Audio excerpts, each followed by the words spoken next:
Hello everyone, welcome back to my channel. If you are the first time watching my channel, I will start. Hello, welcome back to my channel. I am Master Sarah Chung. If this is first time, oh no, oh my goodness.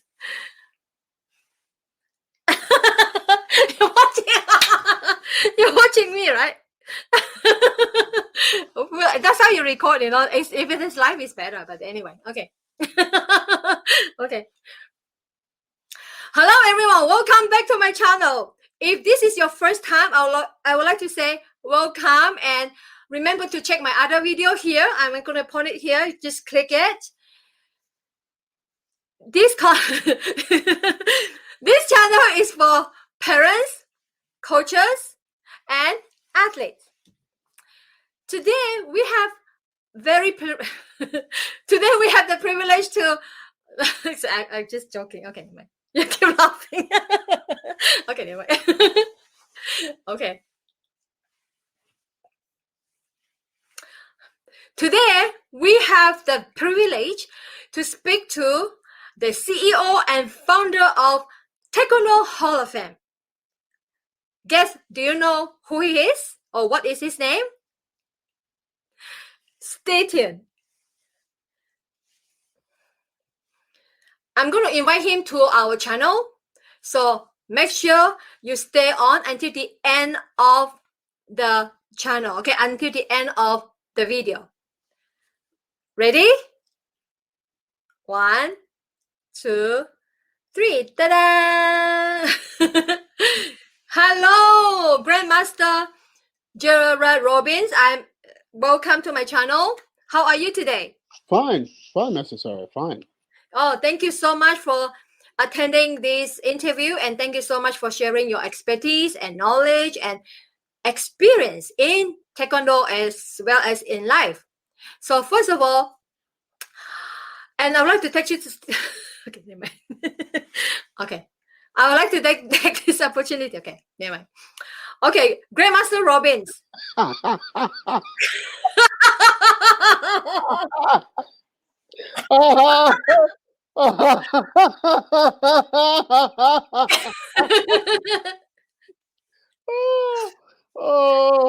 It can be a blooper. It's actually recording now. No, dude.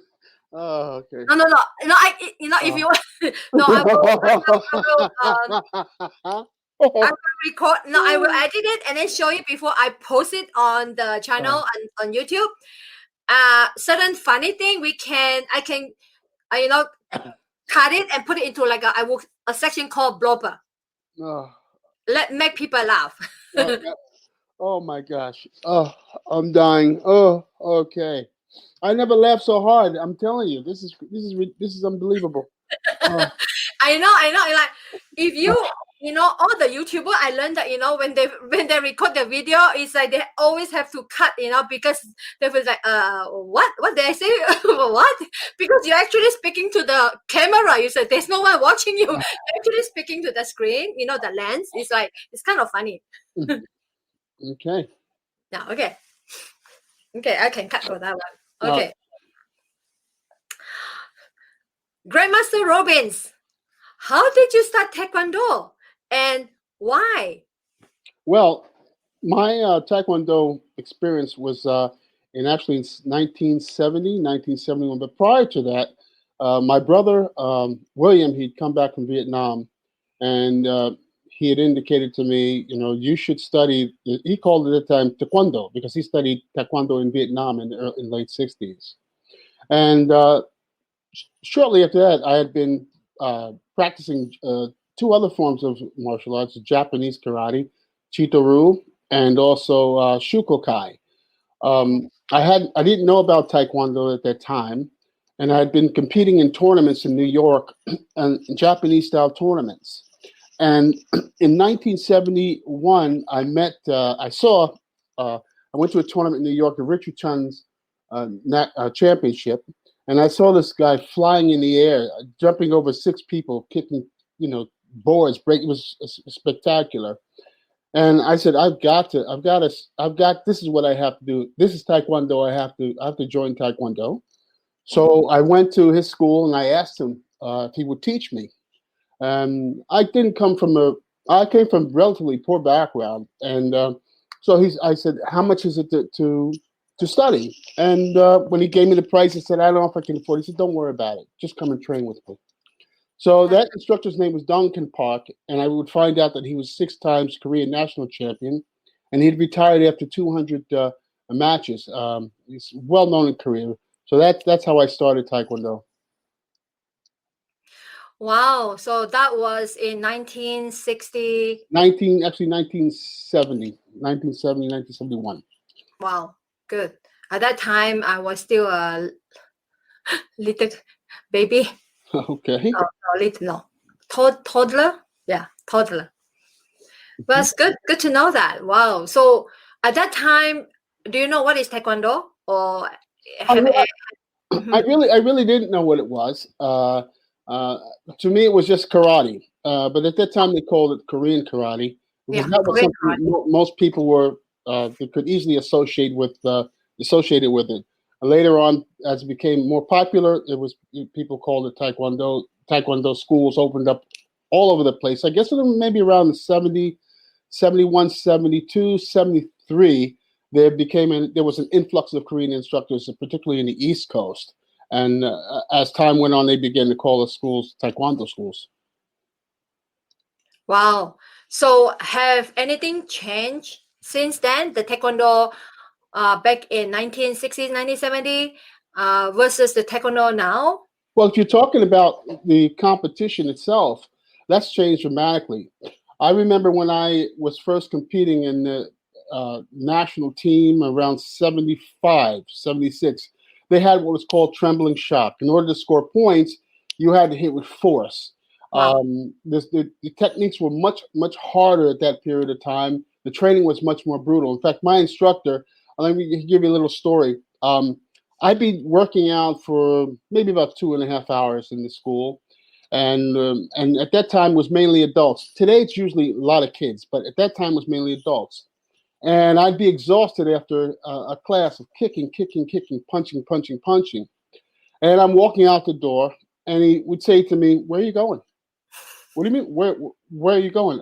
"I'm exhausted." He said, "Come over, come over. We have now. You're going to start your training." And he would take out a chair, and he'd have me kick over the chair for like a half an hour. I mean, it was incredible. Today, I don't think the people practicing today would train that way. But the training was very, very hard. And one thing he used to always say is very important: your spirit. That's one of the most important things I learned from Master Duncan Park. That you have to the mind is the most important thing when you're training. If you want to be a champion, you have to go beyond the physical. You have to think like a champion. If you're tired, you have to continue. um, when the weather is nice, he said everybody can train when it's nice weather, but you have to come up here when it's cold, when it's extremely hot. And back in those days, in the summer we had no air conditioning, and in the winter it was cold.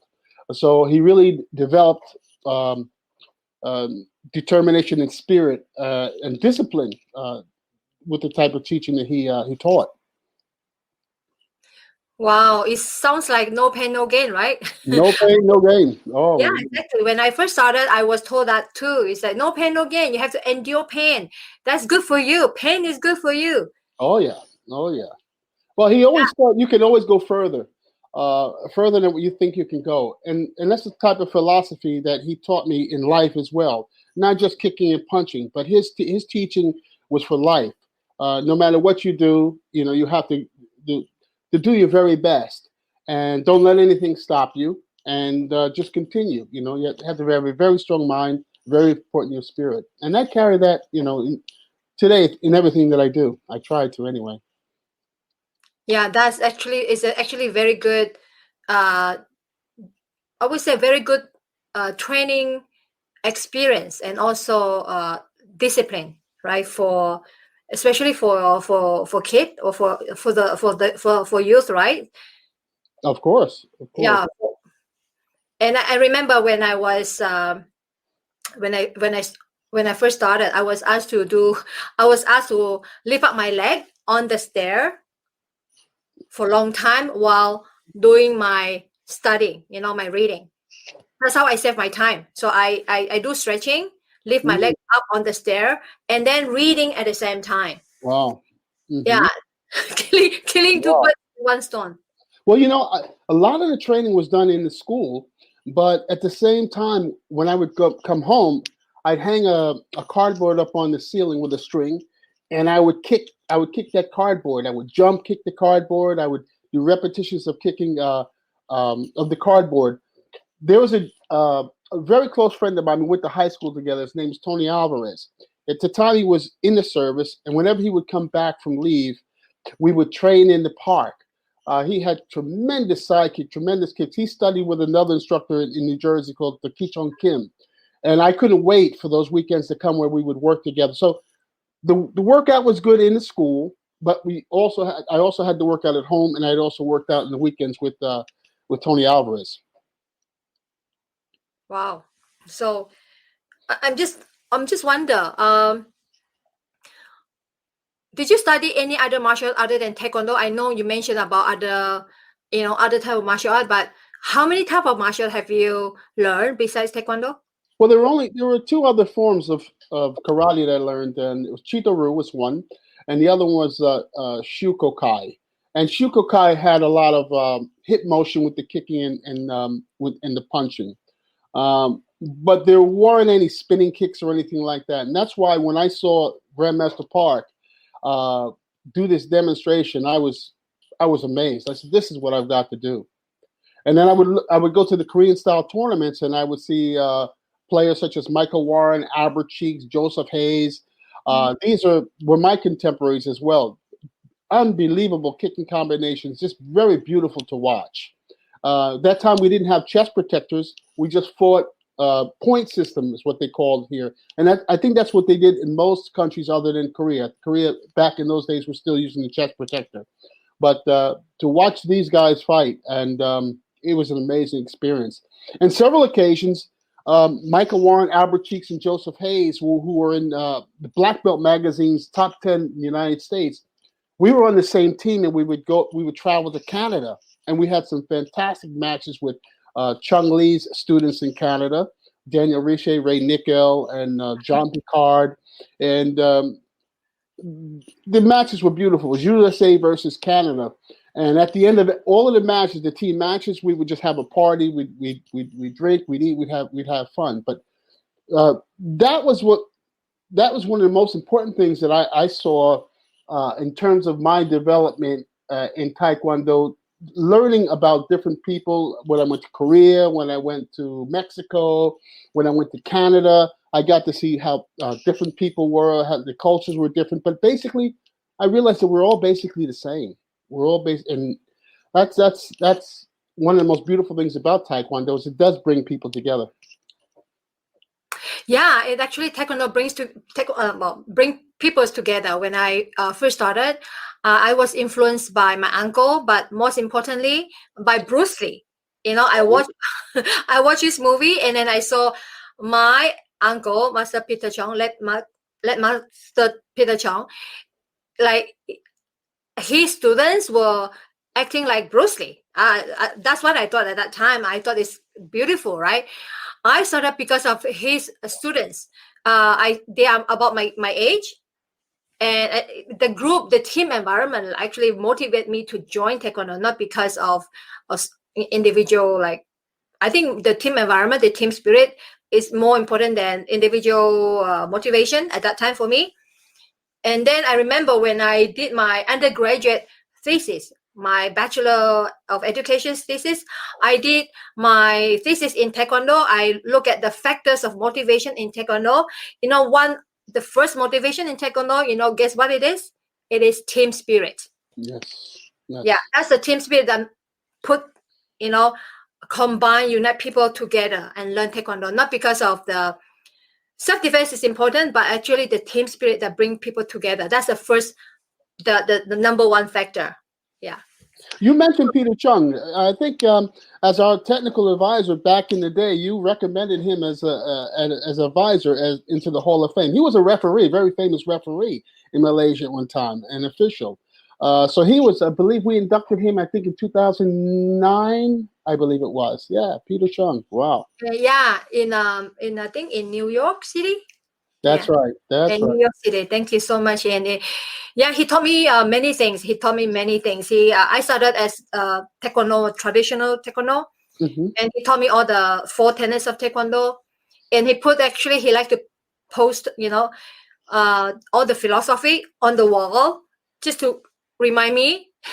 For Hmm. example, right? For example, if you can do it, I can do it too, even better. That kind of motivation quote. He always liked to post a motivation quote on the wall so that I remember. Hmm. That's how we learn. Yeah, I mean, this technique is actually still applicable until today. Yeah. Again, a lot of it is not actually physical. A lot of it is your thinking. A lot of it Yeah, is the way you approach the martial art. Sure, that's the most important part.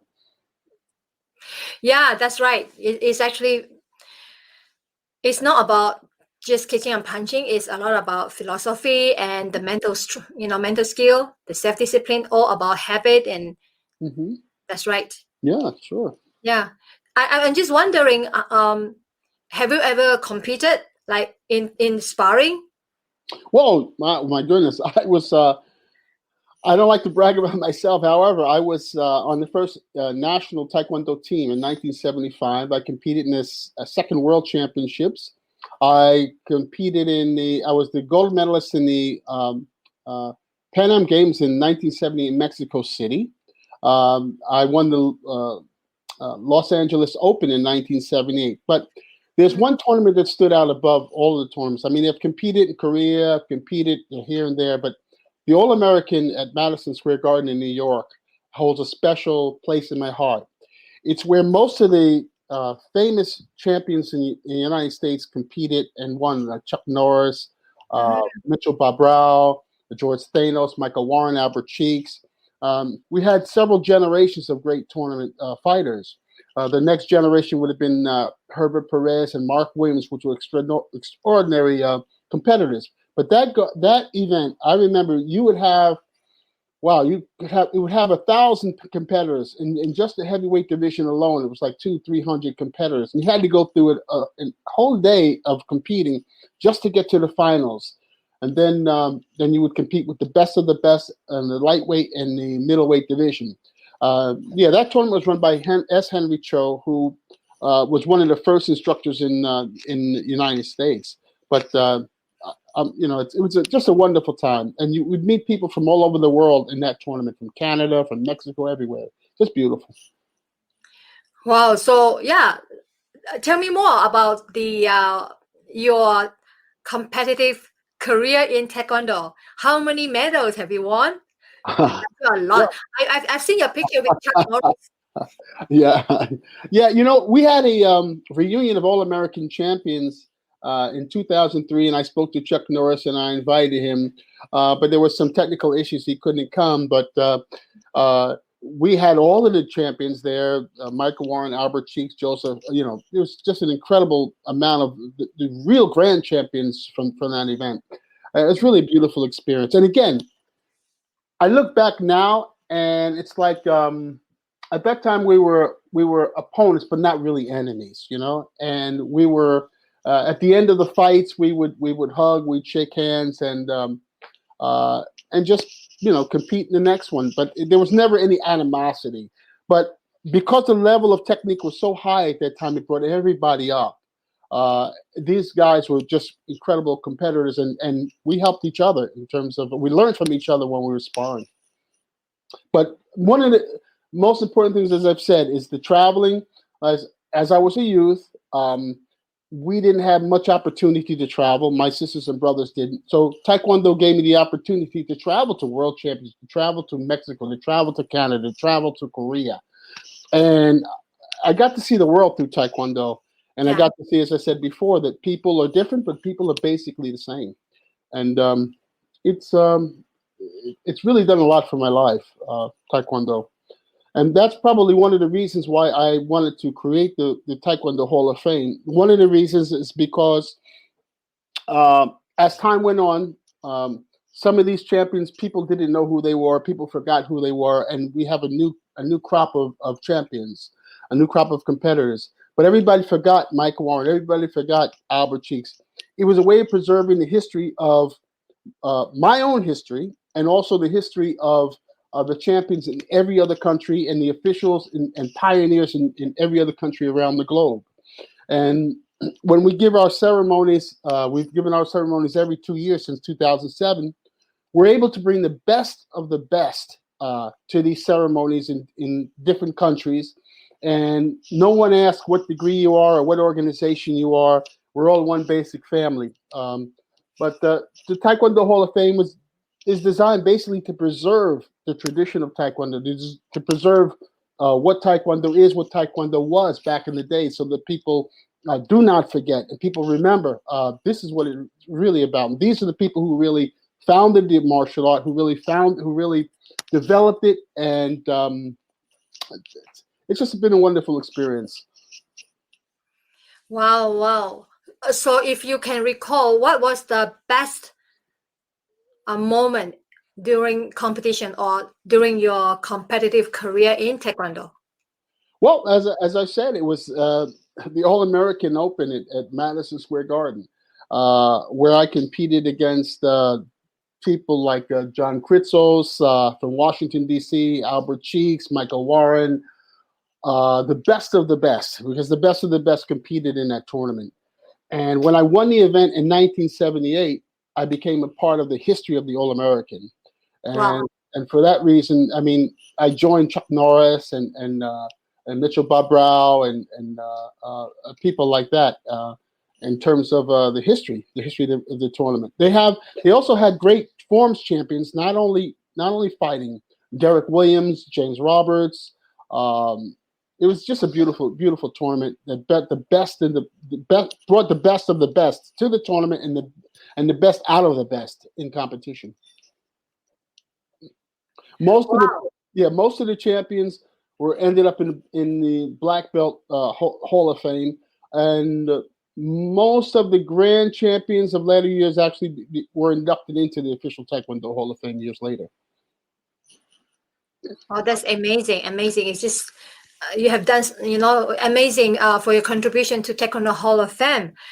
So there's a philosophy or maybe a proverb saying that prestige, like a good student or top student or best students, come from best instructors, so of best master, because it's like parenting, right?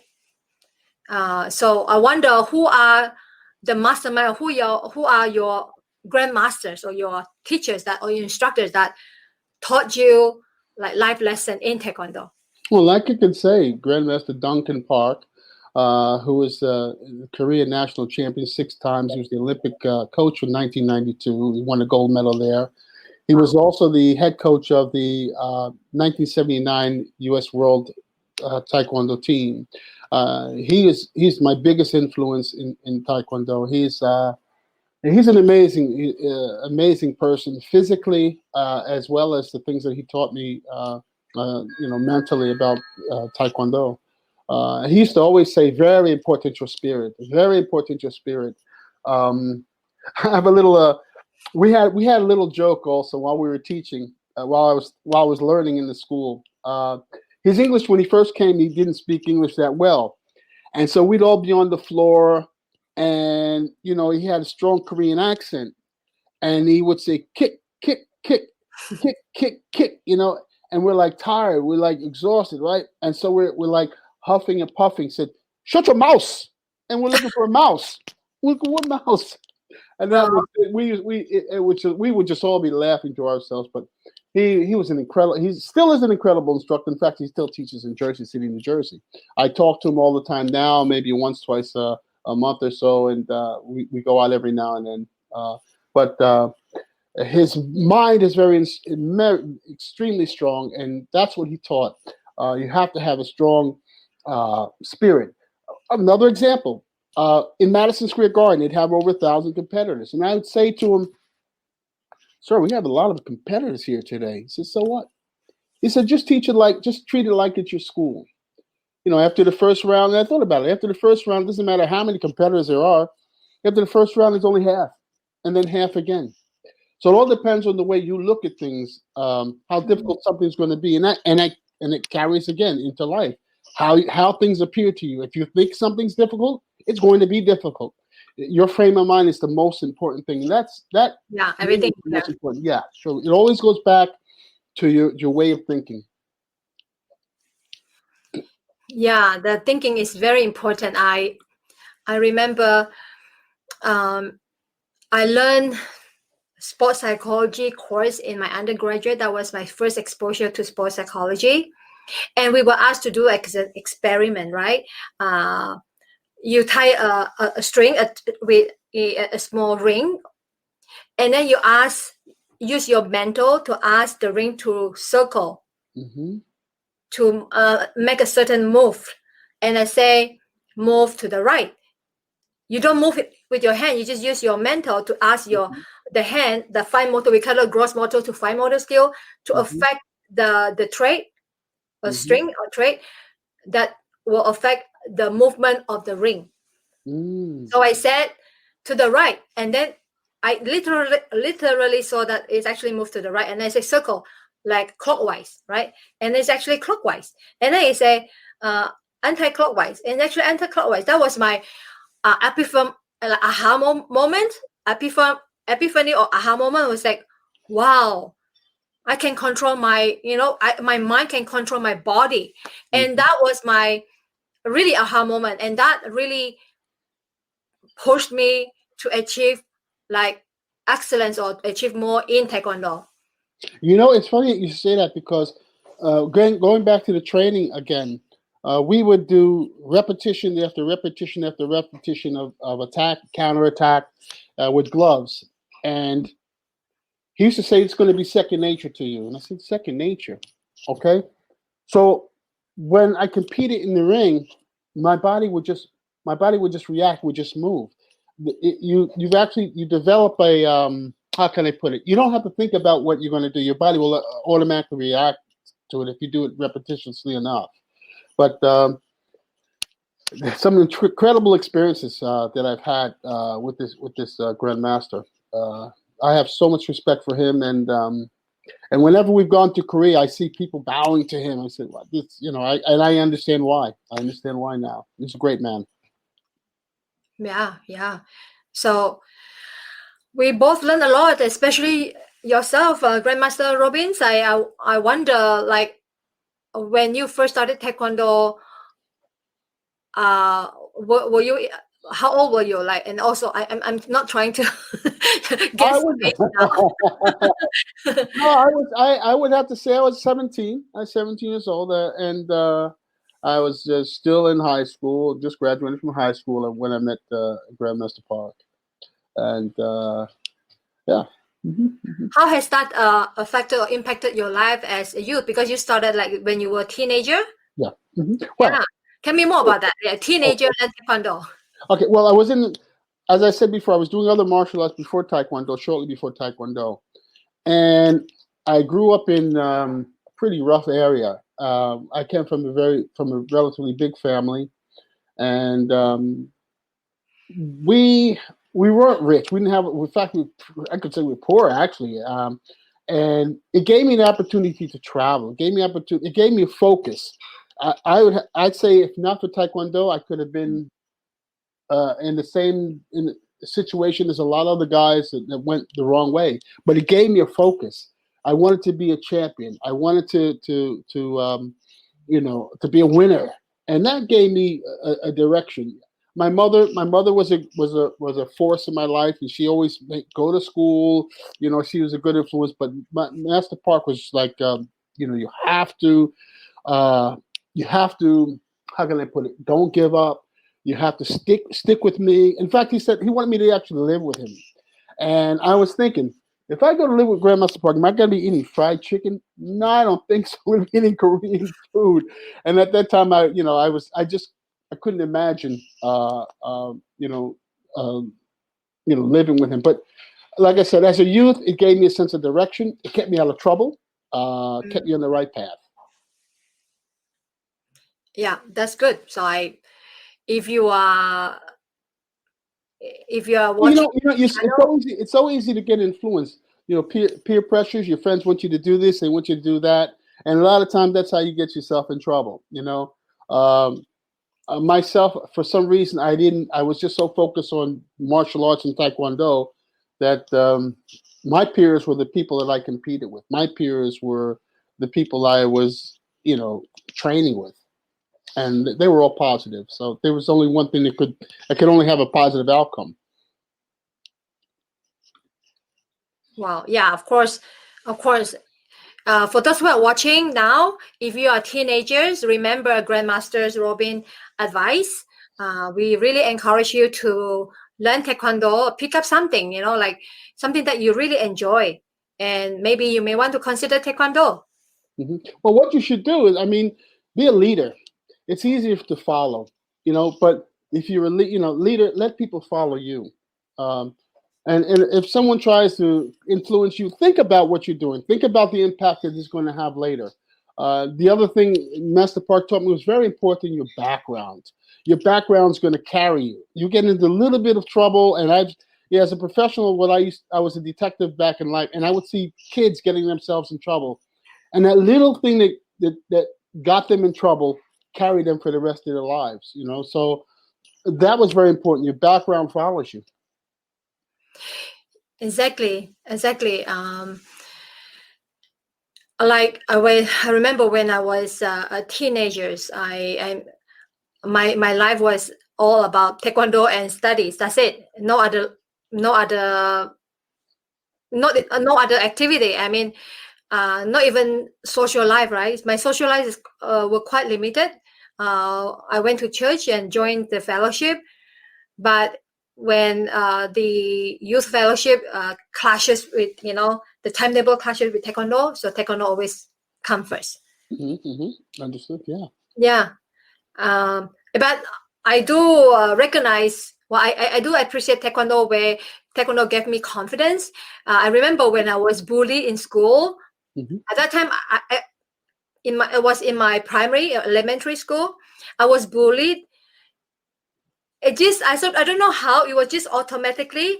I just raised my leg, and then did a side kick to the bully. It was a reflection. It was a reflection. I didn't really think about it. Well, I think back in those days, everybody thinks people are Asian. They know karate. They don't know something anyway, right? So they're going to be a little afraid anyway. And when they see you do that kick, it's like, watch out, So the big thing was kung fu. Everybody was learning kung fu back in the early 70s, even before karate, and with the Bruce Lee movies and the kung fu movies that were in the theaters. But we all thought everybody that was Asian knew kung fu, So I can imagine when they saw that kick, that must have really scared them, no? Yeah, it's once you train regularly, it's actually sort of embedded in your body. Sort of. The movement is like a reflection. So when people try to attack you, and you automatically like reflex, and try to protect yourself, and just your kick just automatically came out. That was for me. So I did a side kick, and my bulliers just fell on the floor. And wow. yeah, and like back in the countryside, like some people said that I came from jungle, came from the jungle. Jungle. It wasn't like a city school. People, I don't know why, like the student didn't report to the teacher, so it just went by like that. After that we became friends. But yeah, that's what happened during that time. Yeah. So Grandmaster Robin, so for you have experienced like so many eras of Taekwondo, like decades of Taekwondo, right? You're involved in training and competition. Now you have your Taekwondo Hall of Fame.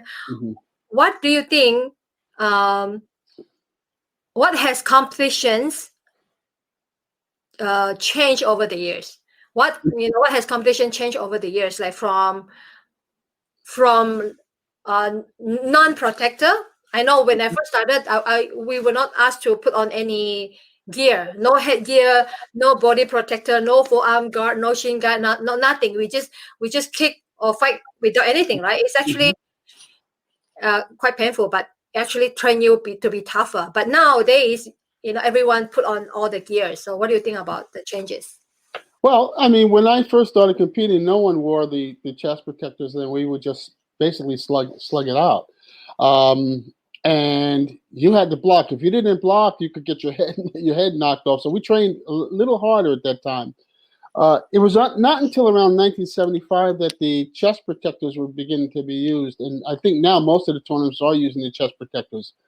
The main difference, and well, there were two different periods. Even if you're talking about the Olympic style, back when you were competing and prior to when you were competing, the competition was extremely rough with the chest protector on. There were spinning kicks. They had what was called trembling shock. You had to actually feel the person's body move, shake, in order to get a point. Yeah. But as time went on, it seemed like uh, the rules were changed to allow almost any kind of kick if it touched the face to get 3 points, even if it was a light touch. Particularly with the electronic scoring protective equipment, if you touch the area of the vest, you could get a point. So people really didn't need to use trembling shock. They didn't really need to use hard techniques. So as a result, the sport began to look a little weaker. It began to change.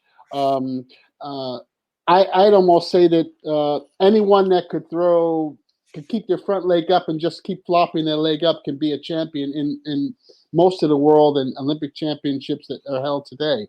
But back in the day when you competed, it was much tougher. I mean, I understood the idea about the chest protector because some people might have thought that the judges might not have been fair. So if everybody can see the screen and everybody can see the points as they're being scored, it might make it more attractive to the audience and fair for the player. But once they began to allow techniques that were weak techniques to score and gain points, it just changed the look of the art. Yeah. People nowadays, the competition rules, because of the new competition rules, people tend to score, kick to the face because that gives them more points, right? Well, now all you'll see is people that if they develop a front leg. I've seen in several countries, they'll recruit taller players with longer front leg, and then everybody will just practice that front leg, flip with the front leg. So now it looks more like a fencing match than actually, a sparring match, and that's really hurt. That's really hurt the way the art looks. Um, I'm hoping that the rules will change and they will allow more rear leg and real spinning kicks. But the problem with that is um, once you practice something, as you know, enough times it becomes second nature. So even while you're there and you know these different techniques, first of all, you can win with just the front leg, and number two, if you're tired, most of the things you've been practicing, that's what you're going to do anyway, just front leg, even though you know different techniques. So from the standpoint of second nature, it's very difficult to change. Yeah, that's right. So what do you think about having tall athletes to compete at the taekwondo competition? Nowadays, many countries or many states or many province or many clubs, they actually try to identify talent. We call it talent identification, where they think that the taller athletes have more chance to win at the competition. So what do you think about that kind of idea? Well, I mean, I understand the idea, and in the beginning, that was fine. In the beginning, you'd have taller athletes sparring with shorter athletes, so generally, the taller athletes with the longer legs would have more of an advantage. But what's happening is you're getting countries now that everybody's got taller athletes, particularly in the heavyweight division. So you still have it's like equal. It's still a fencing match. It hasn't changed any. I'd like to see it come back to a different scoring system where the back leg is more how can I put it? Is more in Superior. yeah, exactly, yeah, or spinning techniques, or a double kick is rewarded more if the second technique lands. I think that would bring the interest of the public back, because the way it looks now, there's a lot to be improved. And if Taekwondo wants to remain in the Olympics, I think there's going to have to be a change in the way it's taught and in the way the techniques are scored. But again, that's up to the powers that be, and it's up to them to make the changes. So, what are the changes you would like to see in the future for the future Oh, Olympics, maybe? again, I like maybe a combination of the old way and the new way, where the elimination matches could be all out, not necessarily with the electronic scoring equipment, where the judges will can score. They had like push buttons at the time, or sometimes they were using paper, where it could just be a free, what they called free sparring, continuous contact, and points being given on aggression, multiple techniques, and then maybe in the finals, maybe those matches you can use the chest protectors. Maybe a combination of both might be one way to solve the problem. Wow, that's really interesting. So, how about the forms? What do you think about the forms?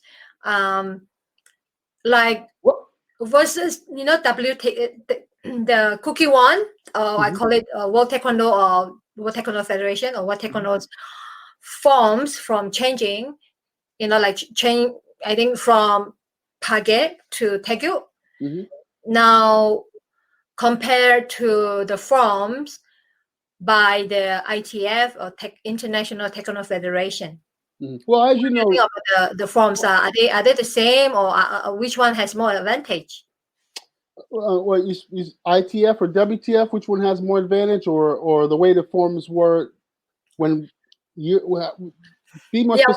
Let's compare the WTF first. For WTF, the forms changes from Page to Taekwondo. Okay. All right. Well, beyond Page and Taekwondo, what I've noticed over the years, well, first of all, as you know, forms were created to develop technique and simulate actual cases that you can, actual techniques that you can use in a street situation, in a practical situation. So they would teach, like, how can I put it? How can I explain it? All right, but as time went on, in terms of tournaments, they begin to develop more fancy techniques, and now it seems as though the techniques are not really based upon the practical application in a street fight, but more for spectator enjoyment. They'll have flipping kicks, they'll have spinning kicks, they'll have jumping. It's kind of lost its purpose, but then again, that's what the sport has become for the most part now. It's getting away from the practical application in terms of techniques, and it's been mainly gymnastics. That's how I see it. I mean, forms are beautiful. The ITF forms, I believe that they've kept their tradition. And their forms that appear to be a little bit more complex, but their forms are less orientated toward developing, how can I put it, gymnast activity. Their forms are more developed for. That's hard to explain. Well, man, you gotta cut this. Let me see. I'm trying to explain how it is. No problem. Let me see. How can I explain it? Because you're gonna cut it anyway. Let's see. Oh yeah. I'm gonna. Right. Yeah. Okay. Well, as you know, the forms were developed to develop your technique, develop balance, and there were practical applications with the forms that you could use in a street situation, self-defense situation. And so it was the same. So it is the same with the ITF forms. However, as time went on, the forms changed. They began to throw in all types of techniques just to please the audience. So they've lost their practical use, but they're beautiful to see. You could probably get a gymnast and teach a gymnast a few kicks and a few moves, and they can look just as spectacular, if not more. But you really have to do form, and also to develop good basics. That's the other purpose for forms: repetition of the form to develop good technique. And that's the other thing my instructor used to always teach: basics are more important. But I don't know. It's very hard to explain. Very hard to explain. That's good. No. Oh, Grandmaster Robin, at your light. Oh God, let's see. Oh, Yeah, that's what looks better. This is yeah. good. It's good. Yeah, Mm, this actually look. Yeah, mm, this one is. mm, Yeah, you. yeah.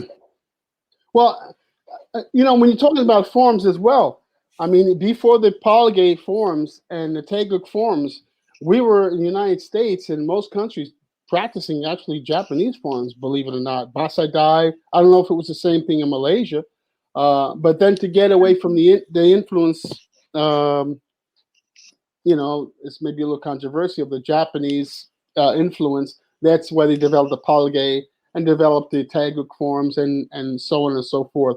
Even the uniform itself, we used to call it a gi. We all had the crossover, but again, to differentiate itself from Japanese karate, the WTF developed the V-neck, which is beautiful. And Yeah, that's right. There's so many changes, especially the freestyle pomse, though I would call it the freestyle form. They basically they are more like acrobatic. They are more like gymnastic nowadays. mhm, If let's say if like if the club owners would like to compete and then win at a certain championship, they may want to look for gymnast to learn mhm, taekwondo because it's easier for them to transfer their skill. We call it transferable skill. They mhm. have more transferable skills from gymnast to taekwondo, so it's actually easier for them to pick it up and then go from there. Well, the advantage that I do see with these free forming poomsae is it does attract people. It does look beautiful, and the idea basically is to get more people interested in the art itself, and that's make it more exciting. So it does have an advantage, but overall, its practical purpose, I'm a little doubtful of that, but. Still beautiful to watch anyway. Yeah, it is very beautiful to watch, especially the poems and the psychic. Nowadays, wow, look at the psychic; it's so beautiful. The psychic is actually becoming better and better. Almost everyone, I mean, almost all the Pumse competitor can do like one line, really straight line psychic, and looks really beautiful to Well, watch. I've seen even kids. I've seen rows of kids, maybe 8, 9 kids. They're using a elastic band on their foot, and they're throwing that kick straight up 90 degrees, and it's just beautiful to watch. To the point where Taekwondo, the sidekick is becoming the face of Taekwondo because everybody's throwing sidekick everywhere you look at sidekick. But Yeah, yeah, it's a symbol. it's becoming a It's like a symbol. Yeah, trademark. yeah. Psychic becomes a trademark for Taekwondo. Sure, it has. It has. Everyone likes to throw a psychic and say, "Wow, so beautiful." Hmm, It's similar to like a backswing. In gymnastics, if you can do a flip, and people really admire that. Well, but I can tell you, the guys I competed with, they could throw a sidekick, a beautiful sidekick, and they could hit you with the sidekick. It's a lot different than what you're doing now. It's Taekwondo in general has changed over the years, I guess, for the most part. There are some aspects that are good. I mean, they have so many different types of competitions now. They have what's called the Hamadan, where they have different breaking and power breaking and fancy jumping kicks. So it gives people, it attracts more people. It brings them into Taekwondo. So that's the one. That's really the one advantage of these various different types of forms of Taekwondo competitions that they have now. It grows Taekwondo for the most part. So for the Hamadan, I actually been attended one, the World Hamadan in Seoul, Korea, a few years ago. It looks really attractive. It really looks beautiful. I wonder what is the future in Taekwondo, like evolving from a really traditional way to the current status.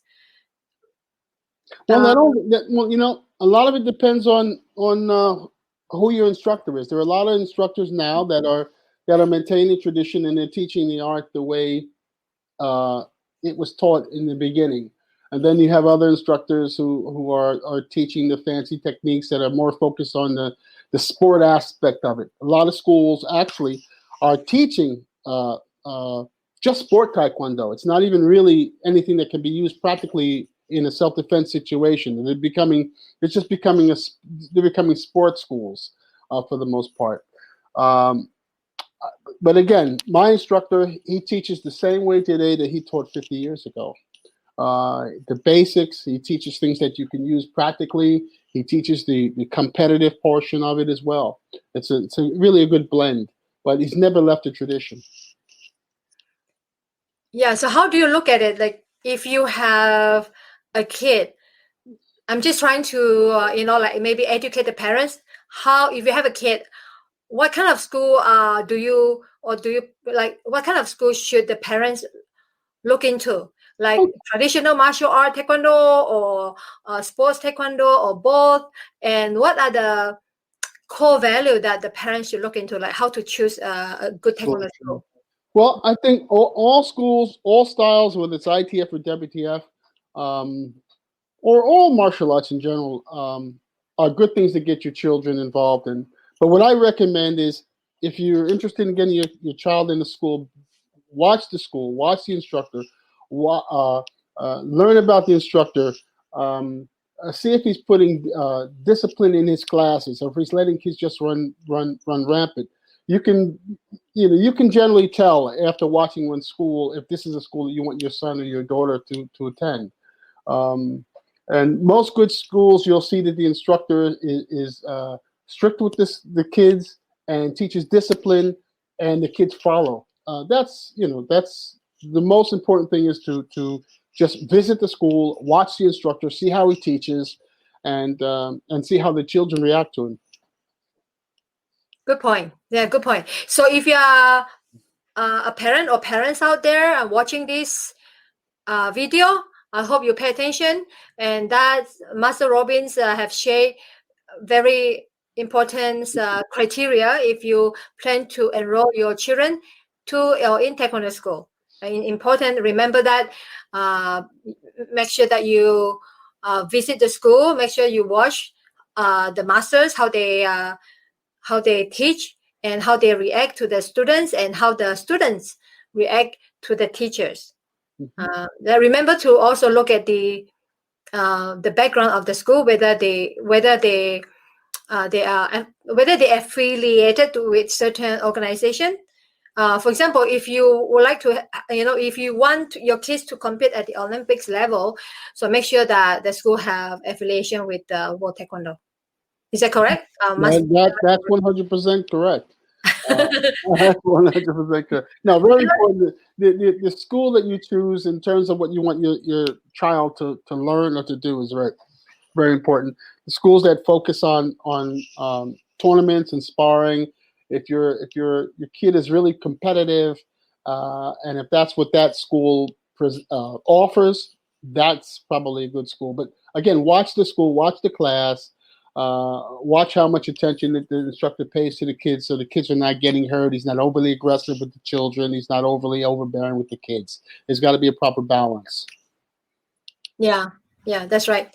And some parents, they say, my kids would like to go to taekwondo, but they didn't check the affiliation of the school, and they ended up like spending a lot of time but did not get the chance to go to Olympics because the school is not affiliated with the Olympic sports World Taekwondo.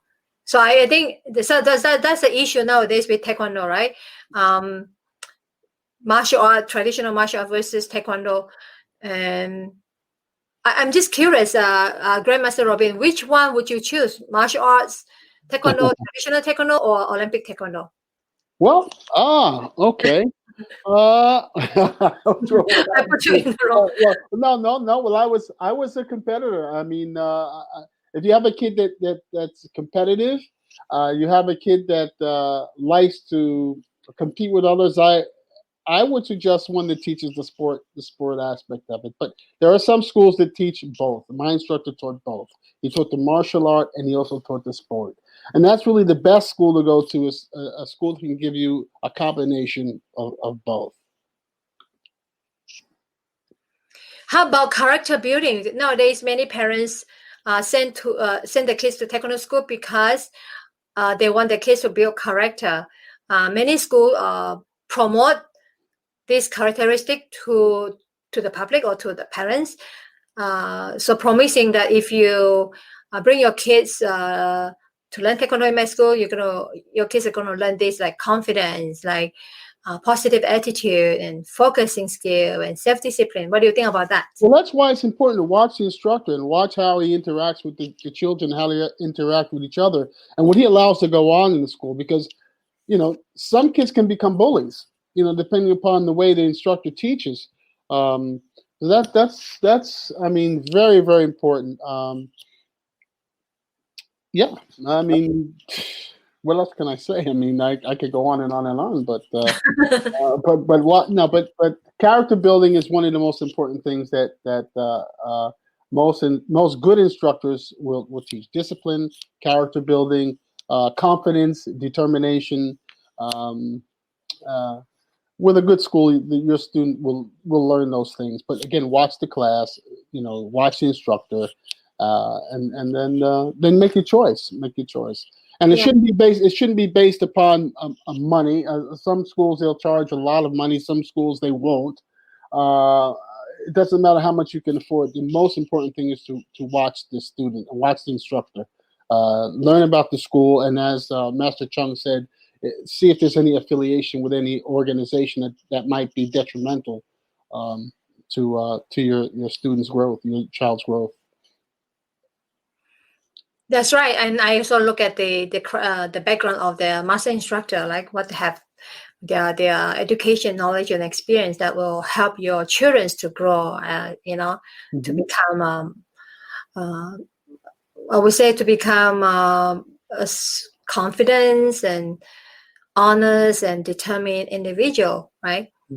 Exactly. That's the purpose of learning Taekwondo. And for me, I learned so much from Taekwondo. Self-discipline, focus, even multitasking. And I share just now, I do stretching and study at the same time because you only have 24 hours a day.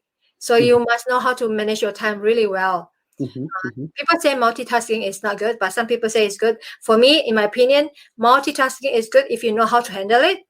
If you know how to handle it well. For example, if you can stretch and read book at the same time, why not? Instead of sitting down here and read books and you do nothing with your body, right? So for me, I like to do stretching, while reading a book when I was a student athlete at that time. Nowadays, I still try to do that kind of thing, but it's not the same as before. For me, I try to listen to podcasts or try to listen to motivational talk or some kind of talk while I was running, right? So still cling to it with one stone. Yeah, so that's my sharing. The other question I'd like to know, Grandmaster Robin, you started the Taekwondo Hall of Fame. I think it's a really brilliant idea especially to unite all types of Taekwondo. I've seen you have inducted Taekwondo experts from ITF, International Taekwondo Federation. For those who don't know what is ITF mean, ITF, I International, T Taekwondo, F mean Federation, ITF, and also the newly formed GTF, Global Taekwondo Federation, G Global, T Taekwondo, F Federation, and the Sports Taekwondo, which is World Taekwondo, and it used to be called WTF, World Taekwondo Federation. Now they changed the name to World Taekwondo. So, what is your vision in the future? Like, do you think that you're going to unite? So, would there ever be a unification between WTF, ITF, and maybe GTF? Well, that's a difficult question because of the politics that are involved. It's very difficult. Maybe on the sport level, to some degree, there might be some sort of unification. I know that the WTF is now trying to work out a situation where the ITF competitors can compete in WTF events. I remember when I was competing, there were ITF people competing in the second World Championship. I mean, back then most of it was WTF. I mean, WTF actually only began in 1972, 1973. Before that, there were, there were Kwans. There were the Kwans. Yeah. But now, in terms of bringing the two styles together, in terms of a merger, there's a lot of talk about a merger between the two organizations. It's going to be kind of tough because, number one, you have at least 4 different types of different ITF organizations, and they're not organized. And then you have the WTF. So which ones are going to organize? Which ones are going to get together? It's very tough. That's going to be the biggest problem in terms of getting the organizations to merge, if you're talking about ITF in general and WTF. Right now, WTF controls the Olympic sport. So in order to compete in the Olympics, you have to be a member of the WTF. You have to have actually a global license to compete in regional, national competitions to get a chance to make to become a national team member to compete in Olympics. So it's tough. It's really tough. Yeah, that's a tough question. It's a tough. That's going to be a tough situation. Hopefully they'll work it out because basically we're all one family anyway. You're talking about the Hall of Fame before, and that's one of the nice things about the Hall of Fame. When we bring these ceremonies together, we have people from ITF, people from WTF. If there's any true merger, it's the Hall of Fame that I can see. I can't see any other organization that has people from all organizations a member that one organization. So and I'm pretty proud of the fact that we are able to do that. We are able to bring people together from all different types of all different federations. One of the most difficult parts of the Hall of Fame is basically getting recognizing people all over the world from different federations, and for that reason, we have national directors. You're a director of Canada, for instance. You introduced us to Peter Chung, and that's how he was inducted. We have national directors in about maybe now 30 different countries.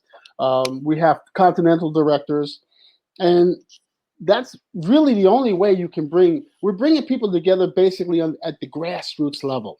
The leaders, it's very tough for the leaders to do it, but the regular people that are members of these organizations are the pioneers, the referees, the competitors, the best of the best. We're bringing them all together under one roof.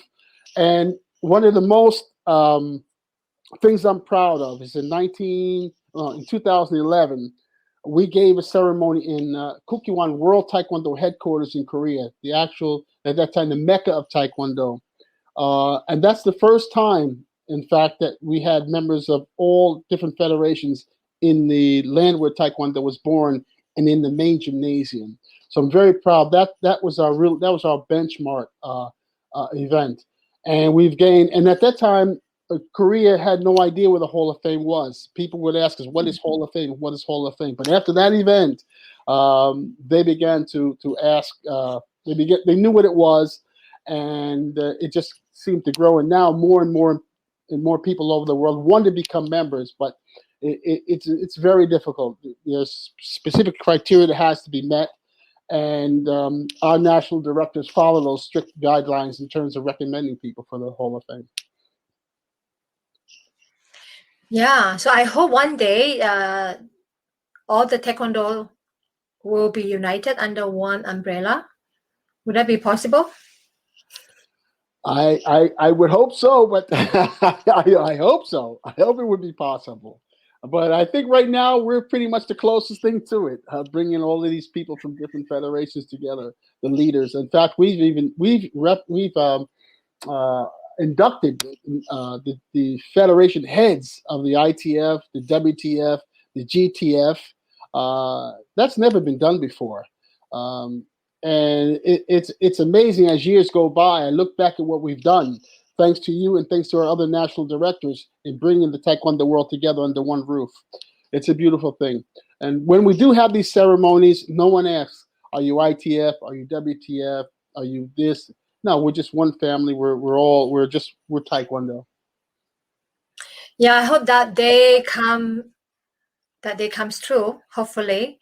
So if the ITF or GTF people, not really people, but Taekwondo practitioners, students, coaches, and they would like to compete in the Olympics, are they allowed to? Or how are they going to, what should they do? The only way they can compete in the Olympics is if they go into a school that's affiliated with the WTF, as you said before. And you have to basically have my understanding is you have to have a Kukiwan First Dan, I believe it is. There's a global license. But if you're not a member of a school that's a member of the WTF, if you're talking about the Olympics, it's impossible. So if your focus is Olympics, go to a school, and not just any school that teaches WTF. As you said before, look at the history of the instructor. Does this instructor have a background? Is this instructor solidly connected to the WTF? Maybe he has there are some schools that have champions. You can ask, do you have any champions in your school? What do you focus on more? Or do you have any? You can generally talk to the instructor and see whether or not that's the type of school that you want you want to participate in. If it's Olympics, again, it's got to be a WTF school, and you've got to really study the school. You've got to see what the school's a competitive school, and that's really the only way you can do it, actually. Yeah, I know it becomes so political, and certain countries they allow ITF to join the Olympic umbrella, but not all countries. Certain countries are still only focus on the Olympic style taekwondo. Certain countries they don't even allow the ITF taekwondo practitioner to join the Olympic umbrella. Well, I understand that. That's true. That is true. Then what you have to do is you have to. There's really not much you can do unless you want to. Well, I do know some people who, even in WTF, their particular organization didn't allow certain competitors to compete as part of the national team, so they moved to another country, and they studied under another, and they took they joined the national team of another country. How they were able to do that, I don't know. But Aaron Cook is a perfect example. He went from Great Britain to another country, and he ended to compete in world championships because he couldn't compete on the national team where he was residing. I think he maybe even take a nationality in the other country. Yeah, that's right. It becomes so political nowadays. Very political. I hope one day it will all taekwondo will go under one umbrella. But luckily, we have Taekwondo Hall of Fame that welcomes all type of taekwondo. In Taekwondo Hall of Fame, we are united under one umbrella, and we bring all taekwondo experts and practitioner, coaches, and athletes together. And I think that is a fantastic idea, and that's the awesome idea, but also a role model for all the taekwondo organization. So I just wonder, how did you start the Taekwondo Hall of Fame? Like, what inspired you to start the Taekwondo Hall of Fame? Well, again, it was to preserve, honestly, my own history and the history of those people that I competed with that I thought were tremendous competitors. It started out as recognizing those people who were basically involved in the sport, but then we branched out into honoring the pioneers, honoring the officials, honoring the masters instructors that have taught for many years. In fact, our very first ceremony in 2007 in New York area, we had pioneers such as Riki Ha. Jun Ri was our honor as our chairman. We had C.K. Choi, Grandmaster Young Il Kong. These are pioneers of Taekwondo. Kim Bak-man, and then we had the national champions, world champions from various different countries. But as it started out as honoring first players, and then it grew, and the categories grew as we realized we had to recognize people for their achievements as officials as well. But it's like I said, it's a beautiful thing, and each event I meet different people. Uh, People are they tell me what a great experience they have attending these events and meeting people they've never learned, a sharing of knowledge, a sharing of experience, together. It's become a family for the most part, and I really enjoy it, and I see it growing. In fact, we're going to probably be putting out a book next year with all of the champions, all of the honorees' names, uh, Great. to further uh, uh, expand the knowledge of the Taekwondo Hall of Fame. The book is definitely necessary, but hopefully you'll make the next ceremony wherever we have it. Yeah, it's an honor to have you there. Uh, Thank you. You've come to New York, and it's a beautiful experience to have you there. It was an honor for us to have you. Hopefully you'll make the next one as well. In fact, Thank you you. said, We should have a live event not only to honor all the pioneers and experts and champions.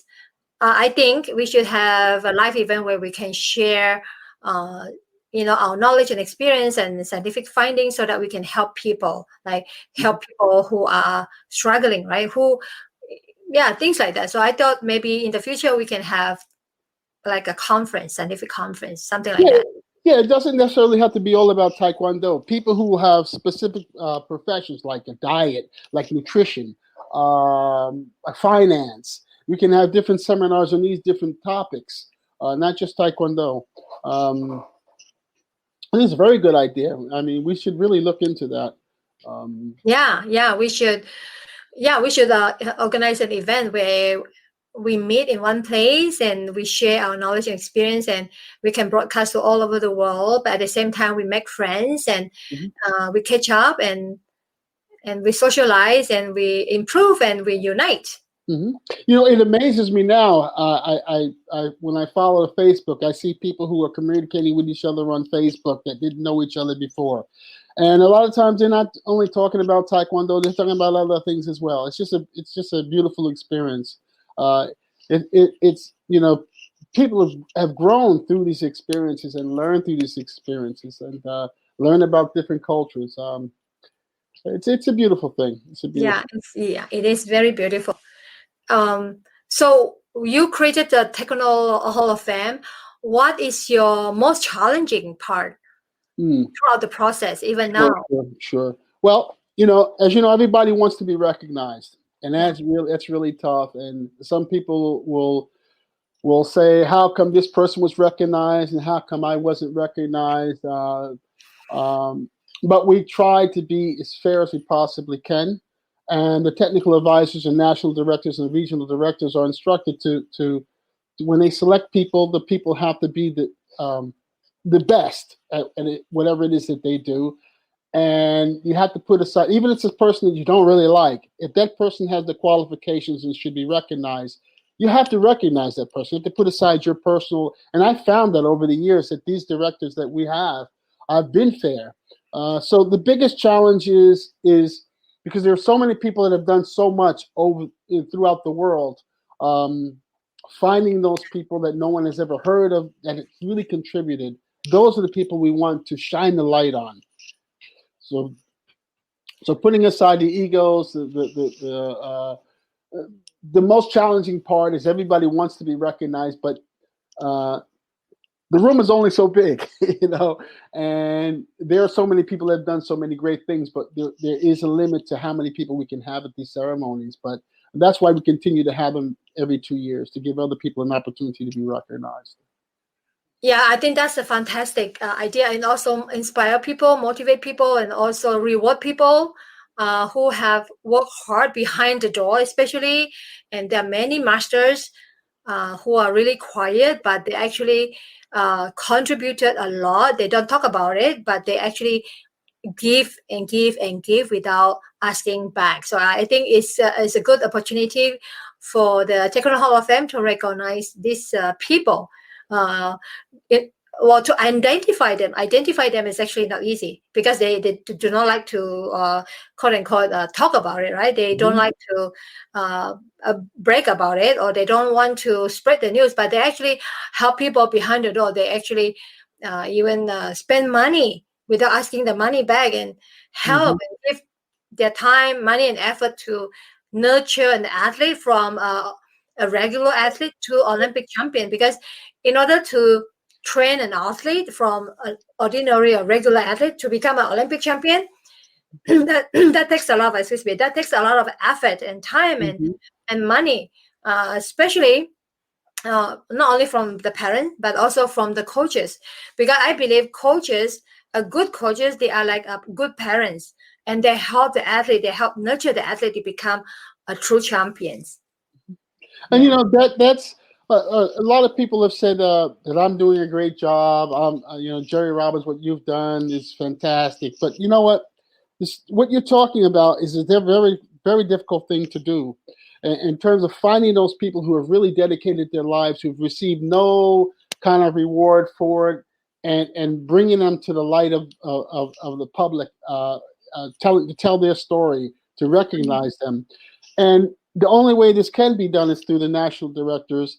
And I consider myself as basically just a leader, but it's up to you. It's up to all these national directors all over the world. These are the people that make the Taekwondo Hall of Fame. It's not me. I'm the figurehead of it, of course, but it's the hard work that you directors do worldwide that make this the success that it has. And I thank you for that. Oh yeah, all teamwork. Yeah, Taekwondo is all about teamwork. I mean, you recommended Grandmaster Su Young Chung as well, I believe, from Canada as well. We haven't had a chance to honor him. Yeah, he might have had some sort of problem in terms of attending, but we're going to reach out for him again.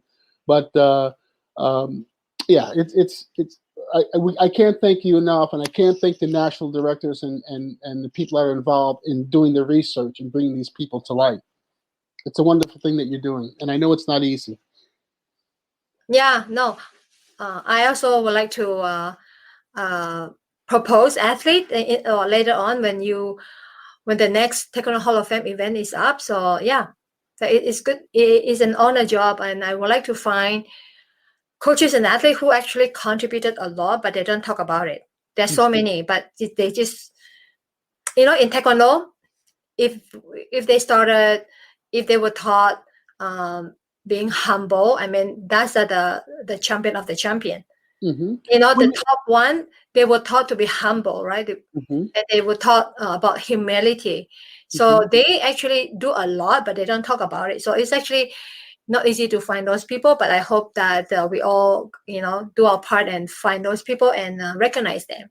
Well, we recognize those people, but the same token, as you know, we're preserving the history of Taekwondo. You know, people looking at Taekwondo today, they have no idea what happened in the past. That's the importance of the Taekwondo Hall of Fame. They can see in the post that we do who did what, who was where, who developed the art, who taught here, who was the first instructor there. This is a way of not only just honoring people, but actually preserving Taekwondo. Yeah, that's good. It is not easy, but we just pray for wisdom to find those people and get connected with the association and being part of the organization. Then hopefully we'll find more. So how has the Taekwondo Hall of Fame impacted on Taekwondo as a whole or in general? Well, what it's done, again, in bringing people together, it's enabled people from different various, not just federations, but walks of life, from races, from creeds, from religions, to get together, to get to know each other, to see the human part of each other, to see that we're all the same. We all want the same thing. We all want the same goals. We all are, we want to be happy. We all want to learn. And when I see the people shaking hands from different countries, some of the people, they don't even speak the same language, but they do communicate, and it's a beautiful thing. Yeah, it's a beautiful thing. So united under one umbrella, that's our dream. I'm sure that's the vision of Taekwondo Hall of Fame. That is the vision. That is definitely the vision. And, I'm going to backtrack a little bit. 1975, after I came back from the World Taekwondo Championships in 1977, I actually tried to bring a group of people from around the world to Korea to train for the first time. But as you know, we didn't have cell phone then. We didn't have internet at the time. So it was very difficult. But that was actually the very first attempt to bring a group of people from around the world to train in the birthplace of Taekwondo. So I guess the beginnings of the Hall of Fame might have even begun back then, you know. But in 2011, we finally did it when we brought people together in the Kukiwan. That was a wonderful experience. Maybe Taekwondo Hall of Fame should organize another one in the near future after this COVID, the lockdown. Yeah, that's a fantastic idea. And from what I understand, there's going to be vaccines that have come out that are going to probably help this situation a lot in the future. I think we'll be back to where we were in time. But you know, on that note, you know, I'd have to just urge that people follow the guidelines. You know, wear masks. It's not a political issue. Wear your mask, social distance, and we'll get through this. You know, we'll get through this. We'll be back to where we were. You know, I have faith that we'll be back to square one again. But it's very important to follow these guidelines. It's good to know. Yeah, we hope that that event comes true. I definitely will join you guys. I mean, all of the grandmasters, and we all get the chance to meet and train in Kukiwan. Yeah. Well, you know, and I like your idea. It could be training, it could be learning, it could be different seminars on different types of subjects. It's a very good idea. Sharing information, and yeah, we're going to look into that. We're going to talk more about that as time goes on, I hope. Yeah, we can start small. We don't have to have like a big grand event. Start something small, and then you have it as like the first whatever event, right? And then next year it's gonna have maybe in 2 years' time it's gonna be like the second conference, and then the third conference, and then eventually the conference will grow bigger and bigger in the future. Who knows? Maybe we can call it the Hall of Fame Summit. You know, Hall of Fame Summit. Exactly. Yeah, you can call it Taekwondo Hall of Fame Summit. Yes, exactly. Yeah. I'm looking forward to you helping with this. Yeah, it's a very good idea. Think about it. Yeah. So, Grandmaster Robin, thank you so much for sharing your knowledge, your life experience, your expertise, and your generosity.